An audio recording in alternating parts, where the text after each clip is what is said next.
আপনি যে চর্চা করছেন, যেমন আমি শিক্ষক হিসেবে বলতে চাই, কোনো ভবন, কোনো ঘর, সেটা 32 হোক, 31 হোক, বঙ্গভবন হোক, সেটা শুধু ঘর থাকে না, তার অনেক সিম্বলিক মিনিং থাকে। এবং সেটিকে উৎপাটনের মধ্যে যদি আপনি মনে করেন যে আমি আজকে এটা বুলডোজার দিয়ে ভেঙে দিলাম এন্ড এটা সব কিছু শেষ হয়ে গেল, এত সহজ না।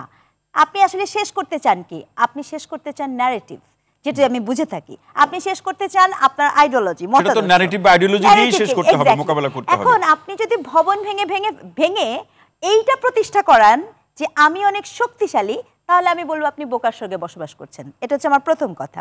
দ্বিতীয় কথা হচ্ছে, আমি এই ধরনের সমসত্তার ত্যাগকে একেবারেই অস্বীকার করছি। কারণ আপনার যদি এরকম হয়ে যায় যে কোড অ্যান্ড কোড সিভিল হওয়ার অর্থ হচ্ছে আওয়ামী, এটা খুব প্রবলেমেটিক বক্তব্য। জেনারেলি বলি না, বিরল ব্যতিক্রম বাদে বলছি। সেটা তো বটেই। এবং কালচারালি বাংলাদেশের ফ্যাসিবাদটা কি এট দ্য সেম টাইম এটা সেকুলার ফ্যাসিবাদ। না, এখানকার সেকুলারিজমটা ইউরোপের মতো না, এটা হিন্দুত্ববাদী ভারতীয় বাঙালি জাতীয়তাবাদের যে ফ্যাসিস্টিক ন্যারেশন তার ভিতর থেকে তৈরি। এটা বুঝতে হবে এবং এটা সংকট তৈরি হয়। এতে করে আপনি কিন্তু ক্রেডিট দিয়ে দিচ্ছেন। আমি কি বুঝাতে পারছি? যে আলাপটা আমি দিতে চাচ্ছি, কাউকে ক্রেডিট দেওয়া হচ্ছে না। তো আপু, এখানে প্রবলেমটা কোথায় হয়েছে? বাংলাদেশে এই 15 বছরের ফ্যাসিবাদটা কেন কায়েম হইলো? এটা একদিনের প্রজেক্ট না, লম্বা সময় ধরে হইছে না। তাহলে লম্বা 54 বছর ধরে যে আপনি যেটা বললেন, ধরেন narrative is very important term.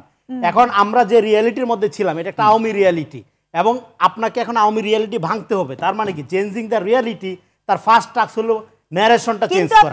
সেটাই বলছি, আমরা শুনে আসি ডক্টর সিনিকদা। কনস্ট্রাকশন করার সুযোগ দিচ্ছেন। আমি বলতে চাই যে এই যে ভঙ্গুরতা, তার মানে আপনি মেনে নিচ্ছেন যে এমন কোন একটা special quality they belongs to Awami লীগের আছে, যার প্রেক্ষিতে আপনি মোহচ্ছন্ন হয়ে থাকেন, ওই বাস্তবতায় থাকেন। আমি এটার পক্ষপাতিত্ব না, কারণ গত 15-14 বছর ধরে যে দলটি, বিএনপি বলেন, XYZ যে দলটি বলেন, সেই মানে অন্য প্রত্যেকটা মানুষ তো প্রতিবাদ করেছে। আপনাদের মুশতাক আহমেদের কথা মনে আছে, কার্টুন আঁকতে আঁকতে উনি মারা গেছে। নানা জায়গাতে মানুষ কিন্তু বুঝতে পারছে না এই হোয়াট এভার মানে যা কিছু হচ্ছিল সেটাই ছিল না।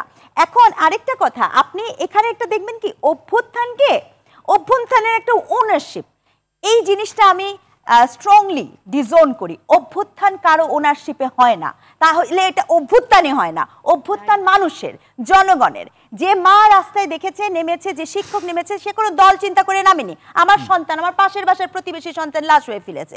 এই আবেগ, এই emotion, that was A momentum. এই যে আপনি ওনারশিপ বা ভাগাভাগির প্রশ্ন বললেন, সেটা কি ভোটের হিসাব বা রাজনীতিতে তার একটা অবস্থান আছে বলে এটা হচ্ছে? আমি বলছি যে ওনারশিপের ভাগাভাগি যেদিন থেকে শুরু হয়েছে, ঠিক সেই সময় গণঅভ্যুত্থানের স্পিরিট ক্ষতিগ্রস্ত হয়েছে। That is very important. কারণ আপনাকে এটা বলতে হবে, আপনি ওই সময় যখন কেউ দাবি করে বসে, আমি একদম দায়িত্ব নিয়ে বলছি, যদি শিক্ষার্থীরা বলে শুধুই আমরা করেছি, এটি ভুল। যদি কোনো রাজনৈতিক দল বলে যে শুধুই আমরা করেছি, এটি চরম মাত্রার একটি ভুল স্টেপ, প্রথমত। দ্বিতীয়ত, আমি একজন নৃবিজ্ঞানী হিসেবে মনে করি, সমাজ ম্যাজিকের মতো পরিবর্তন হয় না, সমাজ খুব স্লোলি পরিবর্তন হয়। একটি এত ভঙ্গুর, যেখানে যে রাষ্ট্রের বিচার ব্যবস্থা ভঙ্গুর, সবকিছু ভঙ্গুর, সেটি আপনি দেখেন, কিছু মনে করবেন না। ডক্টর ইউনূস কেন, XYZ যাকেই যদি আপনি এরকম একটা সময়ে বসাতেন, তার জন্য এটা একটা অনেক বড় চ্যালেঞ্জ। এবং সহযোগিতা না করলে কিভাবে একজন ব্যক্তি সফল হবে? সাহস পায় না। এক্স্যাক্টলি, চ্যালেঞ্জটা নেওয়াটাও কিন্তু অনেক বড় চ্যালেঞ্জ। কিন্তু এখন সংকটটা কোথায় হয়েছে দেখুন, আমি একটা কথা বলি, আপনি যত যাই বলেন না কেন, আমি এটাও বলতে চাই দায়িত্ব নিয়ে, যদি এখন একটি গণতান্ত্রিক নির্বাচনের কামনা, আজকে যদি এরকম নির্বাচন স্বাভাবিক প্রক্রিয়া হতো, এই দেশটা এই জায়গায় আসতো না। এটা খুবই সত্য কথা। একটা সাধারণ দুটো নির্বাচনও যদি হতো, এই জায়গায় আসতো না। কিন্তু আপনি কি জানেন, ঠিক এই মুহূর্তে বাংলাদেশ এমন জায়গায় বসবাস করছে, যদি আপনি একটি গণতান্ত্রিক সুষ্ঠু নির্বাচন দিয়েও দেন, তার জন্য বিশাল বড় চ্যালেঞ্জ হয়ে দাঁড়াবে আপনার এই মবের সংস্কৃতি। তার মানে কি আপনি মনে করছেন যে সেটি একটি বিষয় নির্বাচনের পরেও সংকট থেকে যাবে? অবশ্যই তৈরি করবে। আপনি এই সংস্কৃতিকে প্রমোশন দেয়া যাবে না। আওয়ামী লীগ দেখে আমি ওর বাড়ি ঘর জ্বালিয়ে দিব, সরি, দায়িত্বশীল পদে থেকে আপনি কথা বলতে পারেন না। তার মানে কি? তার মানে আপনার দেশের যে ব্রোকেন ইনস্টিটিউশনাল আছে, লিগ্যাল সিস্টেম আছে, আপনি তো এই ব্যবস্থার মধ্যে যাচ্ছেন না। আপনি কি করে বলতে পারেন তাহলে ওই যে বিগত যিনি ছিলেন শেখ হাসিনা যখন বলে ওদের ঘর বাড়ি নাই, আপনি তো সেই একই রাস্তায় হাঁটছেন। আপনাকে কি করতে হবে? আপনাকে ইনস্টিটিউশনাল ফরমেশন আসতে হবে। আমি এখন বলতে পারি না যে অমুকের বাসা ভেঙে দাও, অমুকের বাড়ি ভেঙে দাও, দায়িত্বশীল জায়গা থেকে। না, you can not do that. আপনি তাহলে ওই ন্যারেটিভ কি করছেন ভুলে যাবেন না। আবারও সময় ফিরবে কারণ না কারণ, এটাই ইতিহাস বলে। আপনি যদি এটা করেন তাহলে অসংখ্য ধন্যবাদ।